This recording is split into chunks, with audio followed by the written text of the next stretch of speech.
Good morning. This is Ramblin' Rusty. Today I am in Harrisonburg, Virginia. And what you see before you is the old courthouse. And I am here on Courthouse Square, but we'll go up here and we'll see what's so important about this.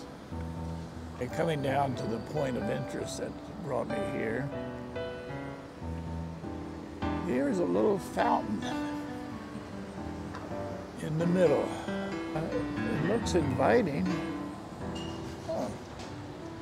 And then let's zoom in a little bit. Really nice coming out there. So it was a spring. Now let's go over here and read about the big spring. It says, for generations, this great spring was the main source of water supply for the town. Before the white men settled around it, the Indians and the buffaloes knew it well. It was a crossing of two trails, one up and down the valley, since widened into the Valley Turnpike. The other crossing the valley from east to west, Route 33.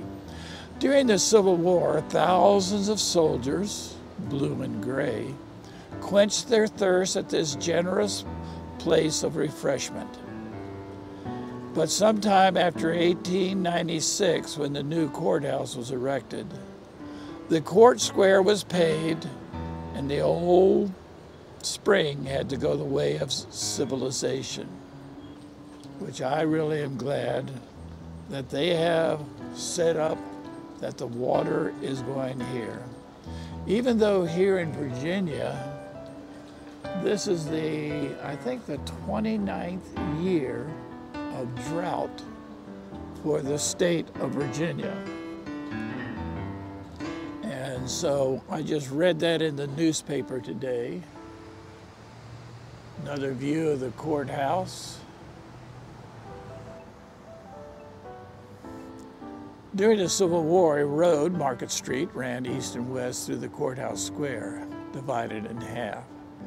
The courthouse occupied the northern portion, while the jail, clerk's office, and spring houses were in the southern section. Plank fences surrounded both yards. These enclosures were used as holding pen for prisoners during the conflict. After the First Battle of Winchester, General Stonewall Jackson confined about 2,000 Union prisoners of war in the yards briefly before they were marched to Richmond. Civilians and soldiers alike quenched their thirst at the spring house in the southeastern corner of the square.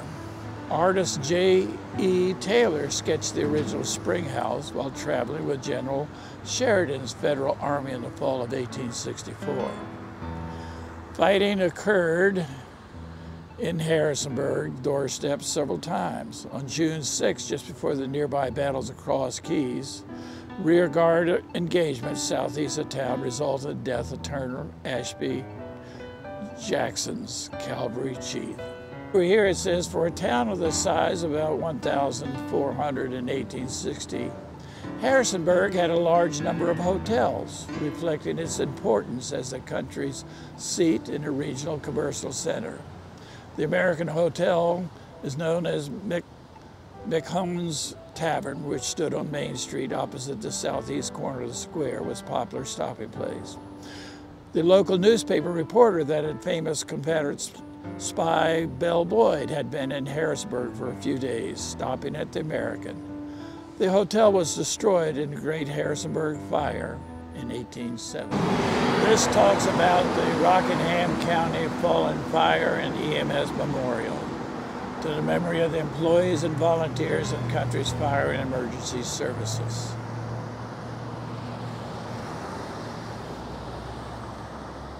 Here's a large sign. Thomas Harrison and wife deeded land for the Rockingham County Public Buildings in 1779, named for its founder. The town, also known as Rocktown. It was incorporated in 1849, and as its vicinity, battles were fought 1862 and 1864. The current courthouse was built in 1897. Harrisonburg became a city in 1916. Beautiful building. Beautiful church across the street.